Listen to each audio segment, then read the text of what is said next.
Hello everybody, John here from Gaming in the Wild, and it's time for a slightly belated June indie game releases video. We're deep into the summer silly season right now, and the game releases are coming thick and fast. There is a mixture of hyped titles that we've been looking forward to, and super obscure titles that I would bet that very few of you have heard of. There is also at least one game on this list that is all but guaranteed to hit my Games of the Year list at the end of the year, and a couple of AAA titles too. It's a real big mix as well. We've got a bizarre pixel RPG, a time loop murder mystery, a sci-fi cloning game, and a potential Hades successor, to name just a few. I really hope that you'll find something in here to play, and if you do, drop a like on the video. I also do a video like this every single month, so subscribe to this channel if you would like to see them in your feed. And if anything has crossed your path that you think I would be interested in, or things that I've missed off this list, then please drop them in the comments. I love hearing from you about the games that have caught your eye as well. And of course, I will tell you all about the channel's awesome Patreon and Discord community at the end of the video. And with that, let's get into it. Here are my top indie games for June 2025.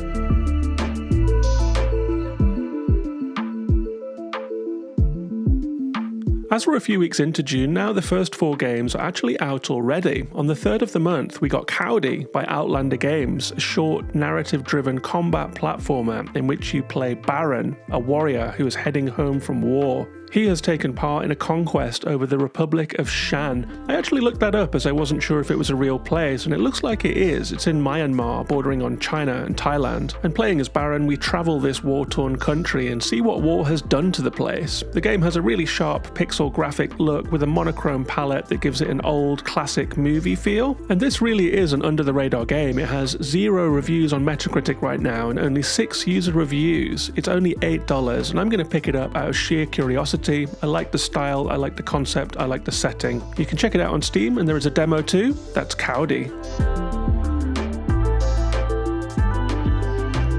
On the 4th of the month, we got Kill the Clock. It's another relatively under-the-radar game, this time made by Happy Slugs. I googled the dev team to try and find out who they are, but it didn't turn up much other than a surprising amount of smiling slug clip art, so that's out there if you ever need it. Kill the Clock is a time loop mystery in which you are framed for a murder and then have to relive the same week over and over again. You have to try and clear your name by finding out who did it, and while the victim is always the same, there's a twist because the murderer and the circumstances of the murder will change from run to run. But it's more than a visual novel. The game has various character stats that you can alter and dice rolling mechanics, and the Steam page is kind of light on further details of what that means. I'm actually very curious if there is meta progression for repeatedly solving the murder, or if there is a meta story about the time loop and why it's all happening. There is a demo for this one too, so I will play that soon to find out. I think it's a really interesting idea. The game has a really nice presentation, it has hand-drawn art with a manga vibe, and it looks like there are kind of conversational battles where you roll dice against your opponent to try and get them to admit something or let something slip and that kind of thing. It's another game that has no Metacritic reviews and only a handful of positive Steam reviews. Let me know if you try this one out. That's Kill the Clock.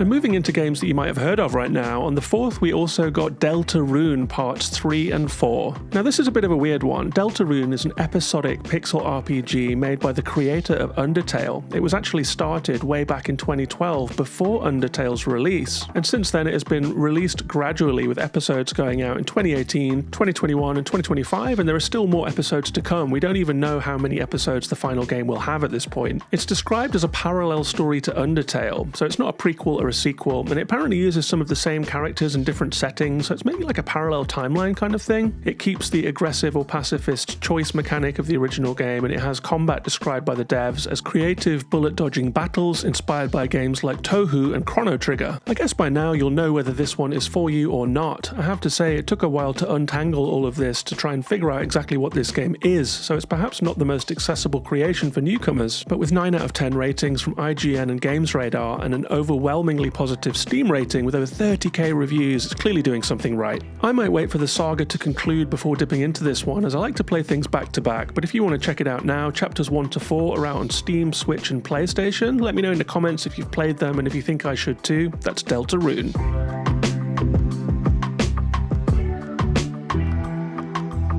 It's the 13th of June when I'm making this video, and that brings us up to date because The Alters is coming out today. This is a game by 11-Bit Studios, the game dev and publishing collective behind Frostpunk, Children of Morta, Moonlighter and more. I had a little dig around and there's not that much info online about how that process actually works, so I'll be interested to see if fans of their previous games notice any DNA from, say, Frostpunk in The Alters. This is a really interesting, ambitious third-person science fiction game that mixes together exploration, a deep story, and a resource management section as well. The game begins after an exploratory mining ship crashes on a barren, hostile planet. Jan Dolsky is the only surviving member of the crew, that is us, our protagonist, and Jan has a limited amount of time to repair the damage and get off-world before everything collapses. To do so, he has to mine a newly discovered resource called Rapidium, and then use it to make clones of himself to help out with all the tasks at hand. The clones, however, are not all alike. They're not exactly carbon copies. They all have memories of different forking timelines, different pasts, different quirks and life events and personalities of their own. So it's an experimental story and a gameplay juggling act, trying to keep the ship running, trying to keep the crew sane and make more of them, and to polish off the objectives needed to survive this world and ultimately to escape. I played the demo of this one last Next Fest and I liked it so much that I stopped playing the demo so as not to spoil myself and give myself the full experience when it came out. I stand by that choice. The game has a Metacritic 86%, with most reviews coming in really hot. Some people are really connecting with the complexity and interest of this one. You can play it yourself on PlayStation 5, Xbox Series and PC from June the 13th. I'm excited to see what people think of it, and I think it has Game of the Year Dark Horse potential. That's The Alters.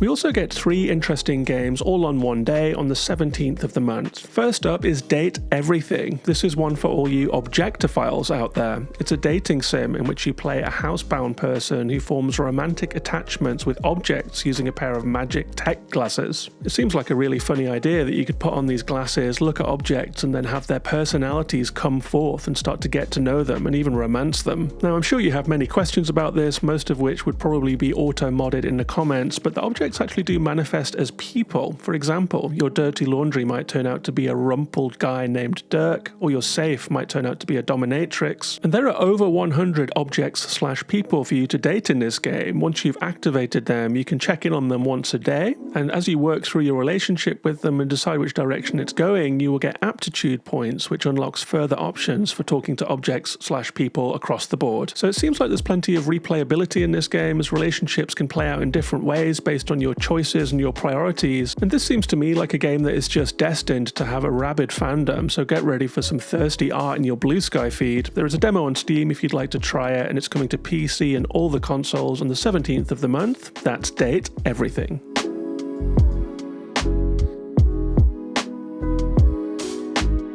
Also on the 17th, we're getting TRON Catalyst. This is the second TRON game from Bithell Games, the makers of Thomas Was Alone and the Solitaire Conspiracy. I played their first TRON game. It was a really cool detective visual novel called TRON Identity. It seemed to end just as it was getting started. It was quite a short game, but Catalyst is something completely different. It dispenses with that formula and is instead an isometric action game with a focus on story and exploration too. And from first glance, I was pretty sure this was going to turn out to be a roguelike, especially because it has things like loops and boons and powers, but Bithell Games has gone to great pains to make sure people know it's not a roguelike, it is an adventure game that happens to have a time loop. So if, like me, you have a little bit of roguelike fatigue, then that means that this game will still have something for you. And I mean, I can see why roguelikes are popular with game devs, because you get to reuse the levels and assets and baddies and enemies that you've made again and again and again, and the players play them for hours upon hours. Mike Bithell is on the record as being very in favour of economical game development, so it seems like he has found a narrative reason to do a similar asset reuse in TRON Catalyst. I like Bithell games a lot generally, so I'm curious to try this one out. There is a demo on Steam now, and it's coming to PC and Mac initially at least on the 17th. All of Bithell's other games have ended up on all of the consoles, including PlayStation, Xbox and Switch, so hold out for that in the future. But for now, that is TRON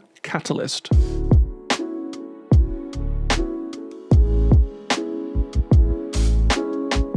And having just said that I have a bit of roguelike fatigue, the next game is actually a roguelike that I am absolutely head over heels in love with. It is Lost in Random, The Eternal Die. This one is a roguelike that is pretty directly Hades inspired, set in the gothic fantasy world of Lost in Random. It has isometric action, various currencies, affinities with NPCs, environmental hazards to avoid, fast darting combat with various weapons to try out and power up, and a strong visual style to boot. I've been playing this one for a few days now, and I have 8 hours hours in it over just 3 days, so I'm absolutely in the bag for it. I think this is the first game I've played since Hades that actually manages to equal the satisfying combat of that game, which is a pretty huge compliment, Hades being the gold standard for the genre. But as well as action, progression is absolutely essential in roguelikes, and it's very satisfying here. You start off weak, but you quickly become a damage-dealing machine with 4 weapons that offer longevity. Each weapon has a skill tree of its own that you will use a certain currency to unlock, so your gameplay can develop. For example, the bow and arrow can become like a sniper rifle, or like a scattergun shotgun, or like a grenade launcher, depending on which skill tree you decide to explore. Right now I'm running with an explosive arrow build, and I've just been causing devastation, tearing through the first 2 worlds in a really satisfying way. And as you play through the biomes, you will meet different characters who return to your little hub. They all have quests and storylines of their own, and they all fill you in on what's happening in this random world. But best of all, this game just nails that Tim Burton aesthetic with the Danny Elfman music style, and it also incorporates the dice rolling and tile matching chance elements of the original Lost in Random in a really cool way. This game is just a treat in all regards. I think that 78 Metacritic score is extremely soft on this one. It's an 85 minimum for me, so if you have any love for Hades or roguelikes, check this one out on the 17th. I think it will be perfect if you have a new Switch 2 or a Steam Deck. It's going to be on PC, PlayStation and Xbox as well. That's Lost in Random, The Eternal Die.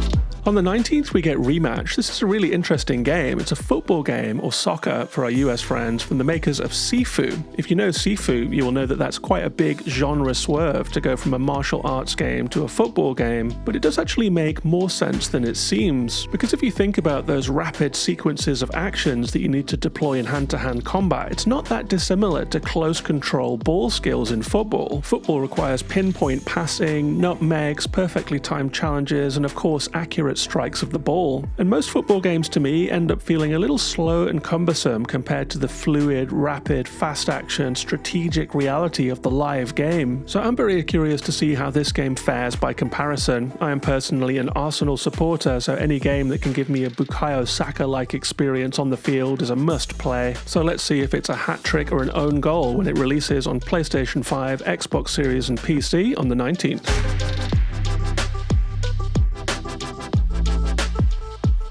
Another game that's coming out on the 19th is Star Overdrive, which is being ported from Switch, where it was an initial console exclusive. And this is a game that ticked a lot of boxes for me from the trailer. Mini open world, check. Fast fluid surfing style movement, check. Sci-fi setting, check. So I was really into the trailer. So far so promising, right? It's a sand surfing game where you explore the far corners of a far future desert, doing puzzles to start up generators, dipping into short dungeons to get new powers, and doing a bit of collectathon stuff, gathering various resources to craft custom components that can upgrade your board and so forth. There's a light touch story too, where you're trying to save a friend who's become locked inside this powered down installation that you're trying to crack open. I have played this one. I got a review code when it came out on Switch. It didn't run that well, so I waited for Switch 2, and I've been playing a little bit of it there, with some mixed results actually, because despite all of those promising signs, I found it a little bit rough around the edges. I do think there's a good game in here somewhere, if you can bear with a bit of jank in the movement and the combat, and I do think some people will click with this game in a way that I haven't quite yet, so I did throw it in here to flag it up for you. It's maybe one for people who like the movement and Jet Set Radio and the Pathless and Solar Ash and games like that. That's Star Overdrive, coming to PlayStation, Xbox and PC on the 19th. And before we get to the 2 AAA games that I want to flag up this month, there is one final indie game to talk about. It is on the 26th of the month, and I know that some people are waiting for this one. It is Ruffy and The Riverside. It's a 3D platforming romp with a Paper Mario vibe. It has a twist to it though. You can learn objects that you find in the world, and then you can use them to kind of turn other objects into them. I know I didn't explain that very well, but imagine that you're faced with a river of hot lava, and you've learned how to make a waterfall. You could turn that lava into a waterfall and then get through it. So there's an interesting layer of interactivity here that we don't often see in 3D platformers, where you're changing the world around you as you go, with room for experimentation and play and mistakes in a really fun way, I think. This game also has a fright, fresh, cartoony visual style, and I think it has a lot of charm all round. The vibes are right, it feels joyful, it feels like they had fun making it and fun testing it, and I think we're all going to have fun playing it. I think this might be another great game for people with a shiny new Switch 2 to try out on that beautiful bright screen. That's Ruffy and the Riverside, coming to all of the consoles and Steam on the 26th of June.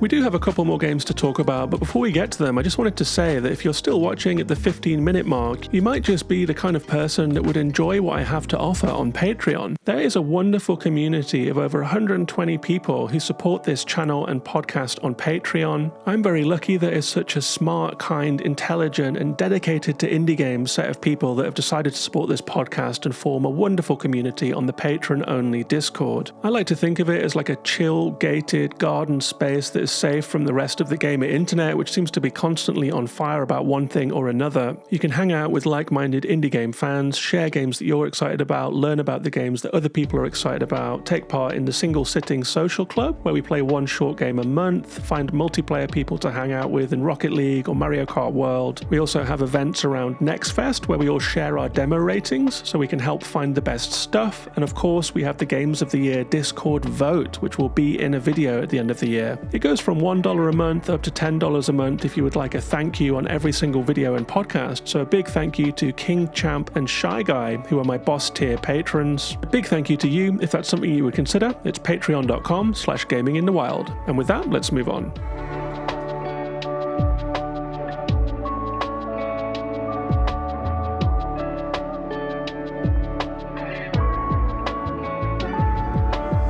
While this is an indie game focused channel, I also play everything. I play AA games, I play AAA games, and I play a lot of like Nintendo stuff and that kind of thing as well. So here at the end of the video, I'm just going to mention 2 AAA games coming out this month that caught my eye for sure. The first is Mario Kart World. I'm sure a lot of you are playing this right now because it came out on the 5th as a launch title for the Switch 2. I am like an original Nintendo fan. I skipped the NES because my parents wouldn't buy me one, age 7 or whatever, but I did manage to get them to buy me a Super Nintendo, and I played a hell of a lot of Mario Kart with my brother and with my family in 4-player mode. Since then, I've tailed off as a Mario Kart fan, but I did play a little bit of Deluxe when I first got my Switch, and I've been really enjoying World actually. It keeps the winning formula, but it also adds in rail grinding, jumping, knockout races, and a new kind of cup where you can race between the tracks as well as on them. It also has an open world option where you can just race around the world doing some activities. I was a little bit surprised by how low key it is. I felt like Mario Kart World was going to have more of a focus on that open world, but it's still fun to try out. You will race around the world and there are targets that you can go and catch. There are thieves that you can find and they run away from you and you have to go and catch them in your cart. There are P buttons that are like little mini game challenges to do. And as you race with different characters and collect coins and so forth, you unlock new carts and new racers. So there's that as well. There's some progression built into it. It updates a lot of classic tracks too. It has Bowser's Castle in a really phenomenal version of that track. It has DK Mountain and it has a version of the Rainbow Road that will blow your mind. So even if, like me, you're mostly interested in indie games, there is still a lot of joy to be had from Nintendo stuff, you know, and I think Mario Kart World is a really good game, a really good launch title for the Switch 2, just to let you enjoy that new hardware in a simple, naive, joyful, innocent kind of way. And if you are a Switch 2 owner, I have a video coming soon where I'm going to run through some essential indies that came out in the launch window and the launch month of the Switch 2, so if you have that console, you're looking for something to play, then stay tuned to the channel for that. The other AAA game that's coming out this month that caught my eye couldn't be more tonally different if it tried. It is Death Stranding 2 On the Beach, which comes out on PlayStation 5 on the 26th. I have super conflicted feelings about this game. On one hand, Death Stranding was one of the most weird art house AAA games ever made. It was technically vastly impressive, it was built on the Guerrilla Games Horizon engine, and it has some of the best facial capture you'll ever see. It was incredibly detailed, it had a fully realized sci-fi setting, and hiking gameplay that I found meditative and compelling. But all of that said, it's also a Hideo Kojima joint, which means it had a bizarre, inscrutable, barely legible story, flimsy characters with silly names, and this feeling of being like a mood board come to life without being refined or filtered or edited or processed into something coherent. So I don't know if I'm going to love this game or hate it. If it's like Death Stranding 1, the answer is probably a bit of both. But one thing is for sure, I will be buying it and playing it. I mean, it's one of the blockbuster video game events of the year, and my FOMO can't withstand that kind of pressure. So expect some more Death Stranding 2 thoughts on the podcast or in a future video. And that brings us to the end of this one. So let me know in the comments if there are any games that you're looking forward to this month that I have missed out on. I love hearing from you all. Thanks so much for all the positive feedback. Thanks so much to all of the new subscribers that are helping this channel to grow. And thanks very much to all of the new patrons who've joined recently. In the last couple of weeks, Susanna Maria, King Champ, Bree, Lauren, and EJ have all joined as patrons. So thanks very much to them. There's a link on the screen right now if you'd like to become a patron yourself. Thanks very much for watching. Lots more to come on the channel, and I'll see you on the next one.